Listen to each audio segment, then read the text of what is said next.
Welcome back to another How to Calculate video. My name is Dustin Backey, and in this video we're going to be using those uniformly accelerated motion equations to look at another projectile motion type of problem. In this one, we're going to look at two different objects falling from different heights with different initial velocities to try to determine which one hits the ground first. So let's go ahead, grab a calculator, some scratch paper, and let's get after it. Okay, we're going to look at a problem that I give my students, and it's always a very challenging one. And so these are a little bit different numbers than what I gave them, but it's still essentially the same concept. And what the question asks is, a player who's playing beach volleyball, one of their partners sets the ball to them, and then they jump up to spike it. And at the moment they jump up, their sunglasses fall off their head and the sun blinds them and they can't see the ball, and so they're not going to be able to spike it. And the question asks, which of these two things, the sunglasses or the ball, is going to drop and hit the ground first? And so the sunglasses are just falling off this person's head, whereas the ball is actually going to have a downward velocity already. It's coming down, and so it's starting with an initial vertical velocity. And this is actually a fairly complicated question, but when we break it down piece by piece, it becomes relatively simple. So I have it all laid out here for us, and one of the first things I always recommend with every problem is to write down your variables. So let's go ahead and start there. So over here we have the ball, right? And there's a couple things we know about this ball. We know the initial vertical velocity is -2 meters per second. We know its displacement is going to be -4 meters. We can see that it's 4 meters off the ground. Remember, it's coming down, so its displacement is -4. We know the acceleration is -9.81 meters per second squared in the vertical direction. And we have the horizontal velocity there, but in this case, if we're just trying to find time, we don't actually need to use it. So we're not too worried about the horizontal there. The other thing that we're missing here is the final velocity. We don't know how quickly that ball is moving when it hits the ground. So that's what we know about the ball. What about the glasses? When we look at the glasses, we know the vertical initial velocity is 0 meters per second. They're just falling off the head. So they're not moving too quickly, right? They're not moving at all at the start. Their displacement is going to be -2 meters as it falls down. We know the acceleration is -9.81 meters per second squared. And again, we don't know the final velocity, and we don't know the time. So now that we have all the variables listed out, I'm just going to kind of block off our calculation area. So we'll use this box here to do our calculations. Okay, let's start with the glasses. This one is fairly easy to use. We have our equations up here, right? Our uniformly accelerated motion equations up here at the top, so we can always reference these as we go.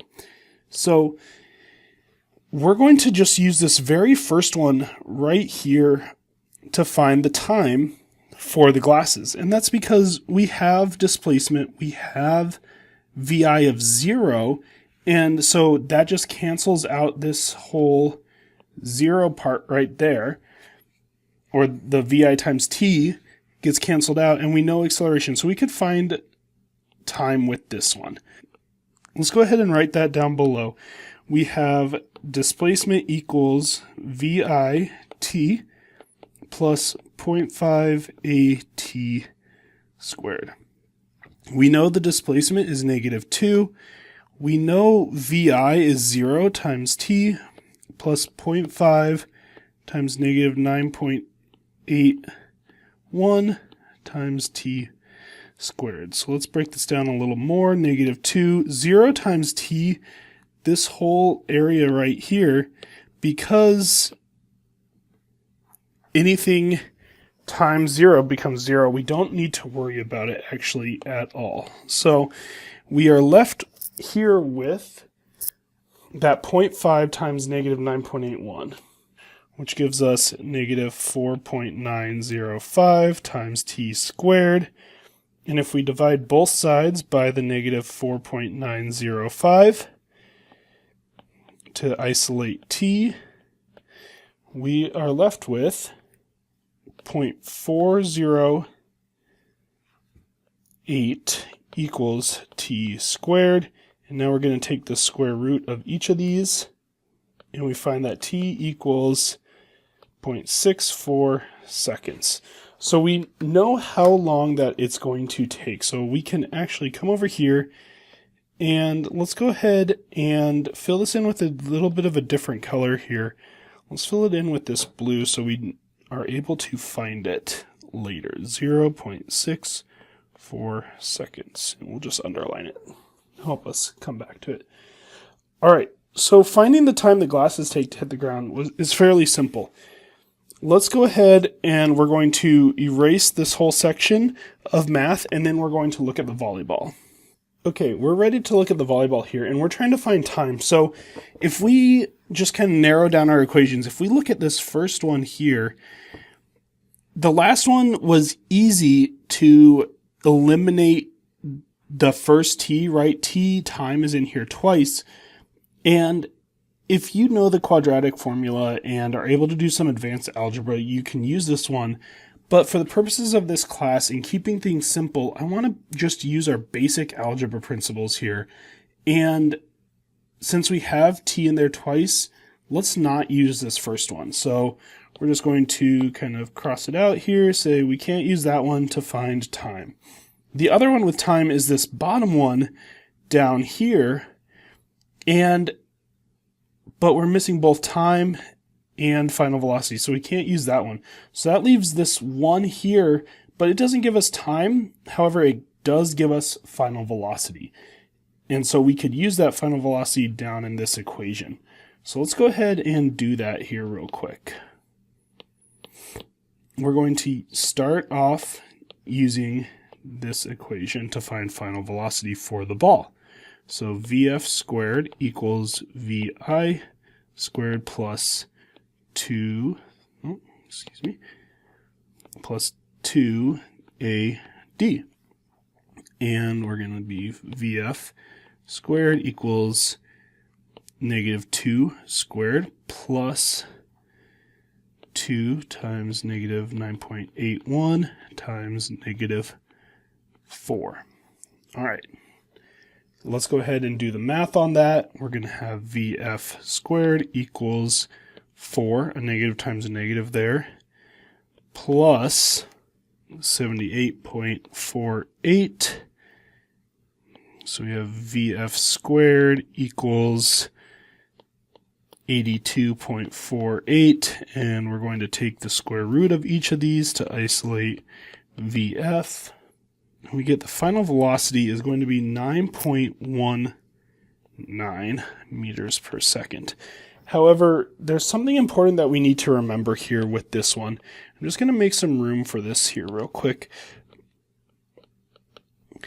We got a positive number here, and positive denotes that this ball would be either moving up or to the right. And we know this ball is moving downward, right? We can see that over here. This ball is moving downward, and it's not about to change its position or its direction as it falls. And so this number actually is negative 9.19 meters per second. And because we had to do some squaring here, that's what eliminated that negative. And so it's always good to check your answers for every one of these equations to make sure you have the positive and negatives in there accurately to our movement. So let's go ahead and put that in over here for final velocity is going to be negative 9.19 meters per second. And now that we know final velocity, we can use this bottom equation here in order to find time. Let's go ahead and erase this all and do that.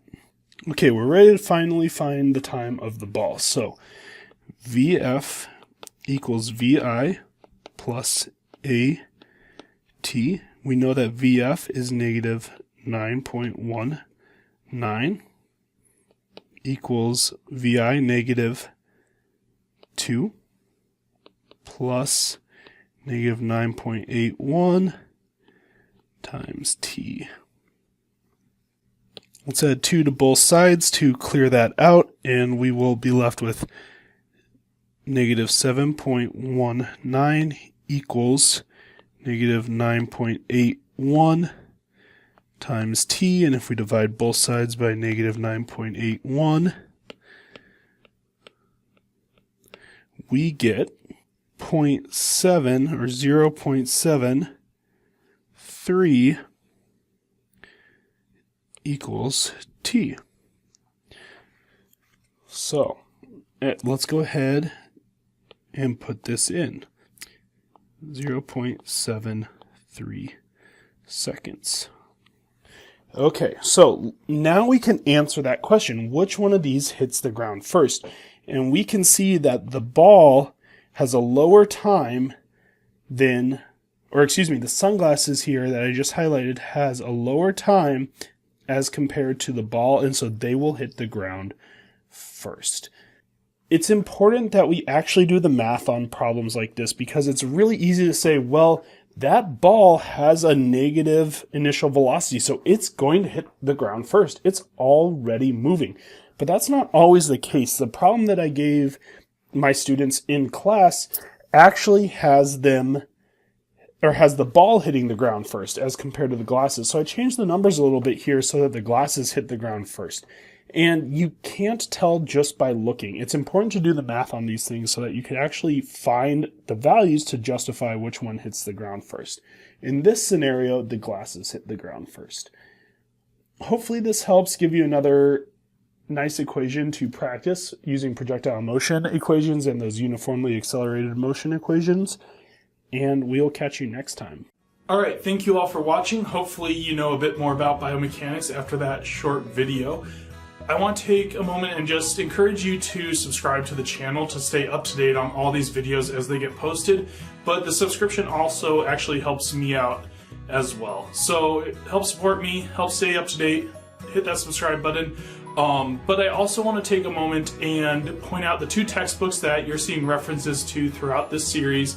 The first one is Fundamentals of Biomechanics by Dwayne Knudsen, 2nd edition, and that book is available online completely for free as a digital copy. Just do a little bit of Googling with the name there and the author and you'll be able to find it. The other book that we're using as a main reference is Biomechanics of Sports and Exercise by Peter McGinnis. And so I encourage you to try to find that one a bit as well. I don't think I have a free version for you available, but it's out there. It's reasonably affordable as far as textbooks go. But I encourage you to look more into those if you want a deeper breadth of topic and more discussion on the topics we cover in these videos. Thanks for watching. We'll catch you next time.